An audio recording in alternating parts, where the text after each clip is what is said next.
This tutorial will show two different uses of the insertion point command.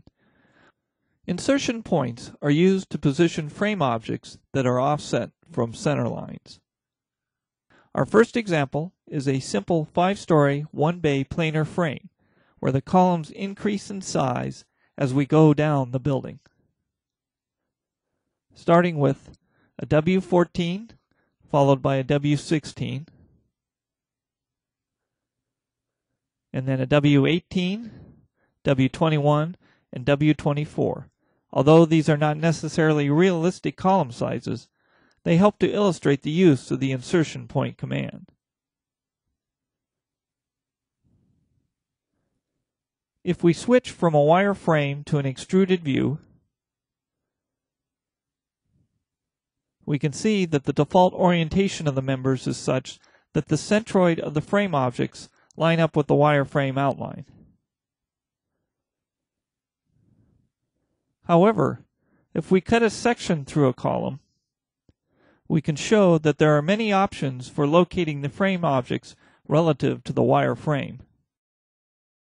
With our wide flange section displayed, if we go to the Assign, Frame, Insertion Point command, we can see that we have many options for the cardinal point location. The cardinal point is the location on the frame object cross-section through which the local longitudinal axis of the element passes. Again, the default is the centroid, but the cardinal point may also be the top right, top center, or top left. And if we scroll up, we can see that the other options are bottom left, bottom center, bottom right, and middle left, center, and right, as well as the shear center. Now let's see how moving the cardinal point affects the model. We start by selecting the entire frame and going to the Edit Replicate command, where we will replicate a second frame.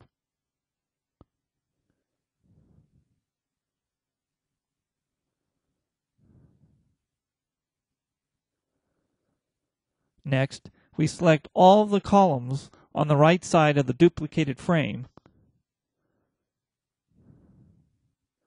and go to the Assign, Frame, Insertion Point command. Here, we will change the cardinal point from the default setting of centroid to the top center option. If we zoom in, we can see how the columns are now flush to the outside face.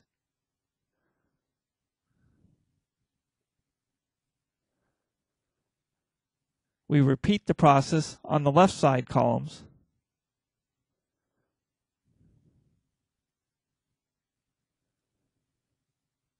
This time setting the cardinal point to be bottom center.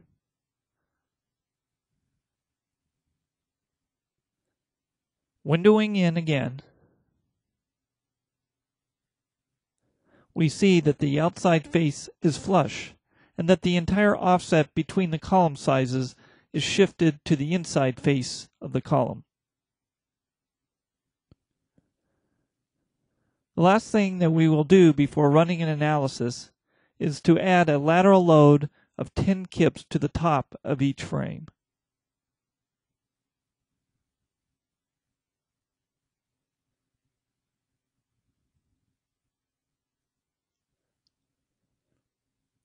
We are now ready to run the analysis.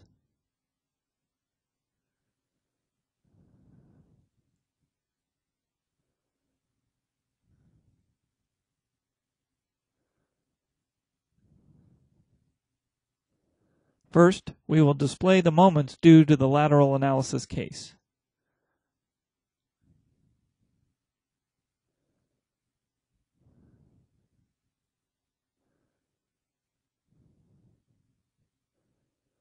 For the columns oriented along the centroid, the base moment is approximately 767 kip inches, while it is approximately 828 kip inches for the columns flush with the outside faces of the frame.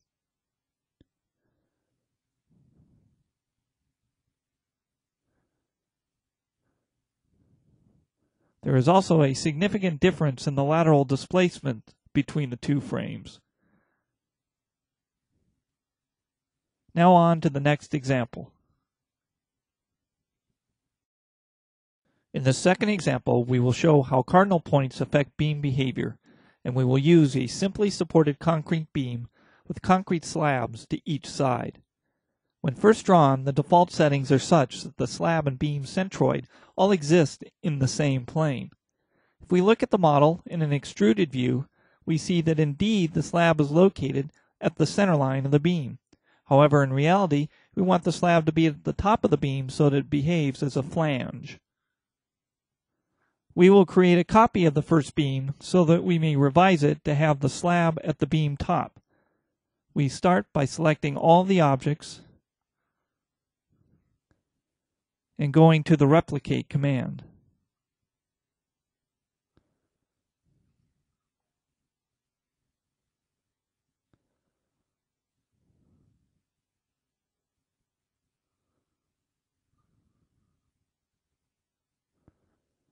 We select the second beam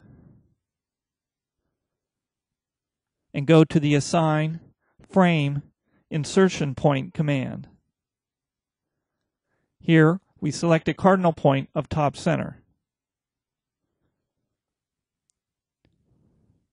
Note that the beam has moved down so that its longitudinal axis is at the top. The 3D view shows that the slab is now at the top of the beam.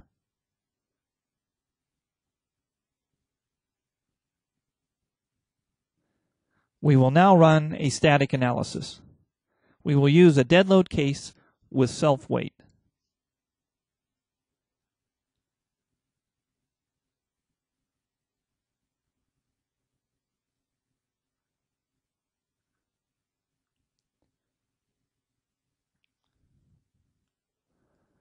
It is readily obvious from the deformed shape that the first model is much more flexible.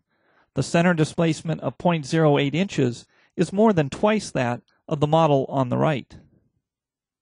This is due to the flange action of the slab in the right model.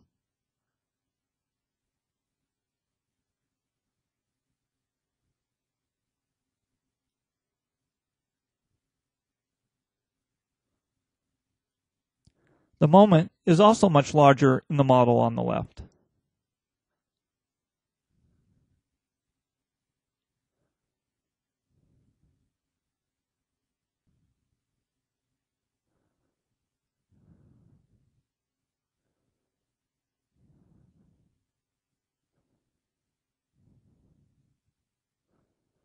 A check of the shell forces shows that the shell elements in the left model do not carry any force due to the fact that the slab is located at the beam centroid, where there is no bending strain.